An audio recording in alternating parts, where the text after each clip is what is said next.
Why is it that South Africans wear church uniforms?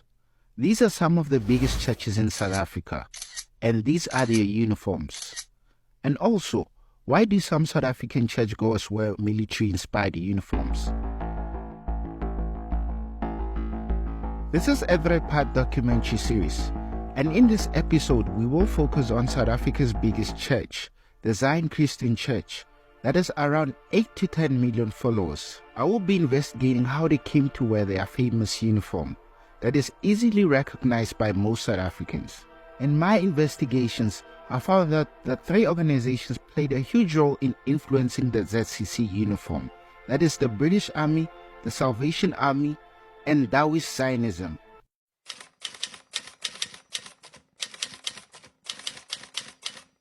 Now let's go back to where it all began.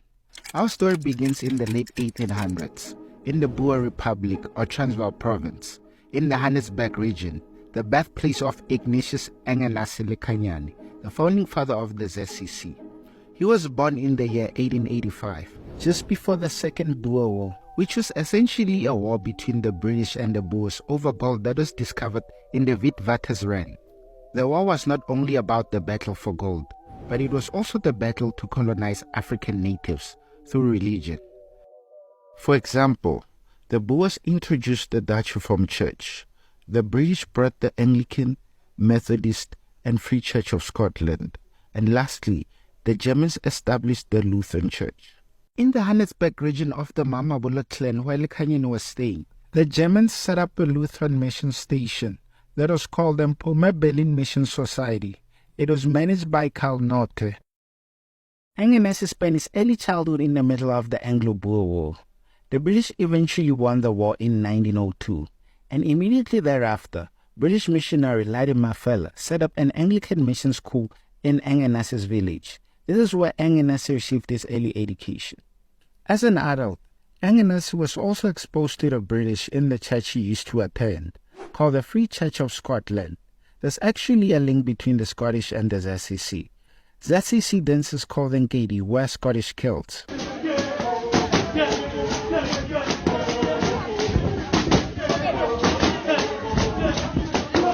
Lastly, a key figure who deserves to be mentioned in the story is Samuel Mutendi, who was a close friend of Engelase and a founding member of the ZCC. In 1925, Mutendi accompanied Lekanyane to register the ZCC at the Union Buildings. Mutendi established the ZCC in Zimbabwe, formerly known as Rhodesia, and it currently stands as the biggest African-initiated church in Zimbabwe. Before his religious role, Mutendi served as a police officer in the British South Africa Police, a paramilitary organization in Zimbabwe. It is possible that his law enforcement background influenced the ZCC's adoption of a military-style police uniform.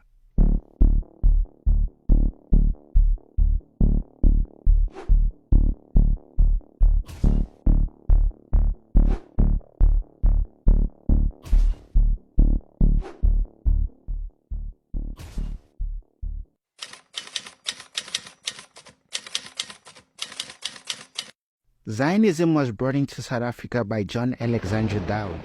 Although Dowie did not personally come to South Africa, he sent his disciple Daniel Bryant to South Africa in the year 1904 to spread Zionism. Now let's focus more on Dowie. Who was Dowie? Dowie was a charismatic Scottish Australian preacher and leader of the Christian Catholic Apostolic Church, who popularized modern Zionism in the late 1800s and early 1900s. He was also part of the Salvation Army, which we will talk about more in detail on the next chapter.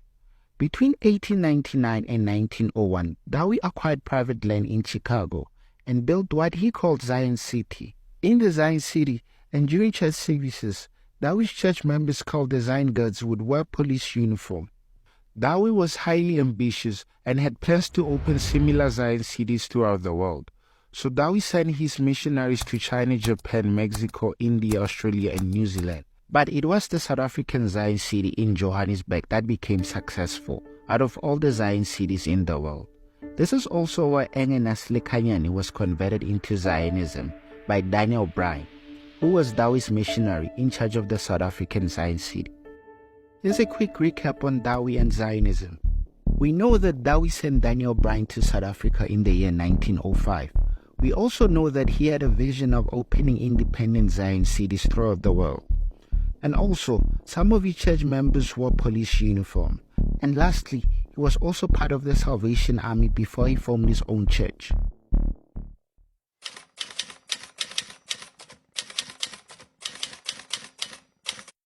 The Salvation Army is a British Christian organization founded in 1865 by William Booth and his wife Catherine. In South Africa, Edgar Mahone, whose official title in the Salvation Army was Captain Mahone, left the organization to work with any Zionists such as Edward Lyon of the Zion Apostolic Faith Mission Church and Engenase Lekhanyan. The Salvation Army described itself as a Protestant Christian church and an international charitable organization headquartered in London, England. Although the Salvation Army is not an official military organization, but they do refer themselves using military positions such as soldiers, officers, and so forth. The central figure between early Zionists and the Salvation Army was Edgar Mahone. He was one of the first people who helped spread Zionism in South Africa. He helped black Zionists set up their own Zion cities in South Africa.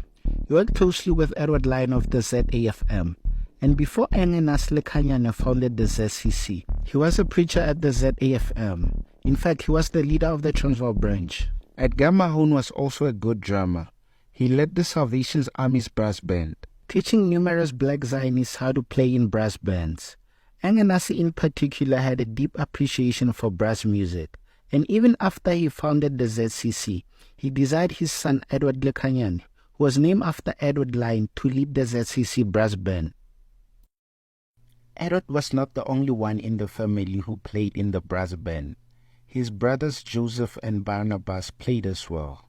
Let's now look at the similarities between the ZCC and the Salvation Army.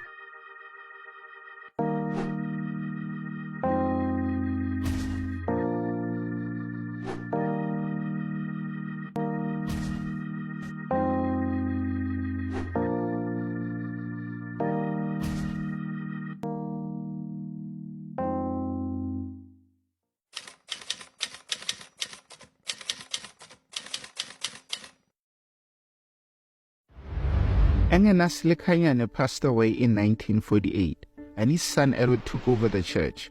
Under Edward's leadership, the church saw remarkable growth, expanding from 50,000 followers to 600,000 followers.